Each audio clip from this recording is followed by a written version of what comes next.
Le personnel du centre hospitalier de la Côte Basque est aujourd'hui bouleversé, sous le choc. Nous avons rencontré des médecins, des ambulanciers, des aides-soignants qui travaillent aux côtés de l'urgentiste soupçonné d'avoir accéléré la mort d'au moins 4 patients. Tous le décrivent comme un grand professionnel et ont tenu à souligner son humanité. Écoutez-les. Ce médecin est un homme très humain, très avenant et que après c'est à lui de voir ses propres décisions.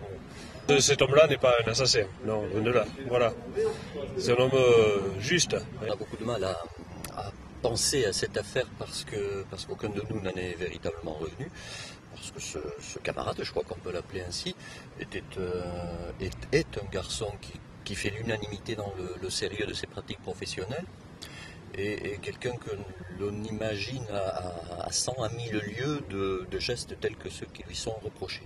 Parmi les patients qui viennent aujourd'hui à l'hôpital, certains condamnent le geste supposé du médecin, d'autres disent comprendre. Pour tous, la question de la légitimité de l'euthanasie mérite en tout cas d'être posée.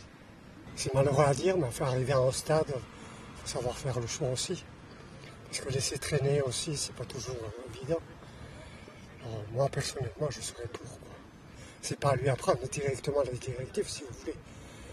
Mais au dernier cas, si personne ne veut prendre la décision, il ne faudrait pas non plus que ça devienne une loi. Enfin, c'est pas normal que cet ouïe prenne l'initiative seul de faire ça. C'est scandaleux dans ce sens que c'est presque un assassinat, quoi. S'il s'avère que le médecin a bien euthanasié des patients en fin de vie, l'enquête devra déterminer si les familles de ces patients étaient au courant. Quoi qu'il en soit, en France, l'euthanasie est considérée comme un assassinat et passible de 30 ans de prison.